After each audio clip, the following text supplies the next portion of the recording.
Assalamualaikum warahmatullahi wabarakatuh.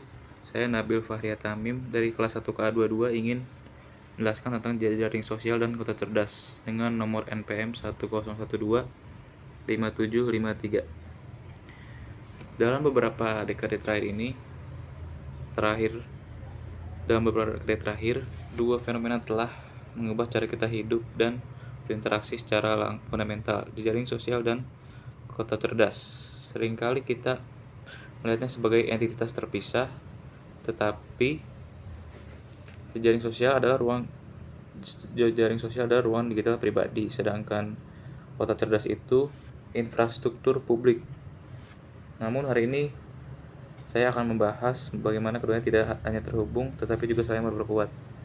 Kota cerdas berjanji untuk membuat kehidupan yang lebih efisien, berkelanjutan dan layak huni menggunakan teknologi dan data.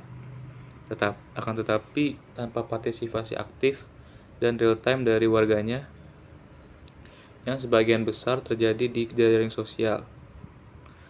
Kota cerdas hanyalah sekumpulan sensor yang dingin. Bagian satu jejaring sosial adalah pusat saraf kehidupan urban modern. Pertama-tama mari kita bicara tentang data. Setiap unggahan Twitter, Instagram atau TikTok menghasilkan data yang tak ternilai. Ini melengkapi data yang dikumpulkan oleh sensor kota.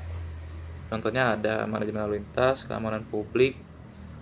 Itu maksudnya manajemen lalu lintas, sensor dapat deteksi kemacetan dan ada CCTV di jalan raya di atas lampu merah itu.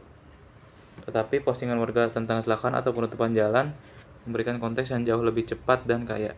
Yang kedua ada keamanan publik. Aduan resmi mungkin lambat.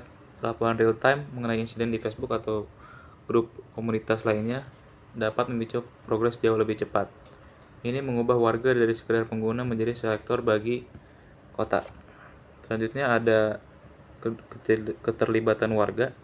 Jejaring sosial ini adalah alat yang ampuh untuk pemerintahan yang partisipatif, dan kota cerdas menggunakan platform ini untuk komunitas publik, layanan hyperlokal, dan membangun media sosial.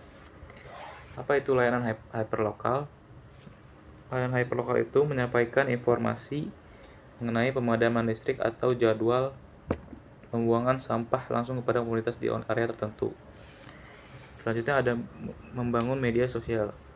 Dengan memfasilitasi antar warga negara tentang isu-isu lingkungan lokal, jejaring sosial membantukan menciptakan masa kepemilikan dan tanggung jawab terhadap keberlanjutan kota. Lalu yang terakhir ada konsultasi publik, mengumpulkan masukan mengenai proyek infrastruktur baru. Dan selanjutnya tentu saja ada integrasi. Ini tidak datang tanpa tantangan yang serius. Jadi tantangan terbesarnya itu adalah privasi dan etika data. Ketika data pribadi dari jejaring sosial digunakan untuk mengelola ruang publik, ada risiko besar itu penyalahgunaan ya. Dan pengawasan berlebihan. Kita harus memastikan bahwa kerangka kerja Smart City memiliki data yang transparan dan etis. Warga juga harus memiliki kontrol atas bagaimana crowdsource data mereka digunakan. Tantangan kedua selanjutnya ada kesenjangan digital.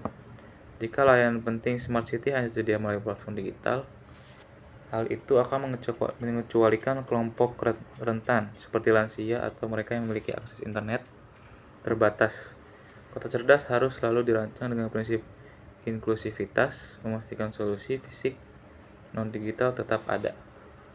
Jadi kesimpulannya adalah di masa depan jejaring sosial tidak hanya akan menjadi mirror di kehidupan nyata kita, di kehidupan kota, tetapi akan menjadi antarmuka utama antara warga dan infrastruktur yang cerdas.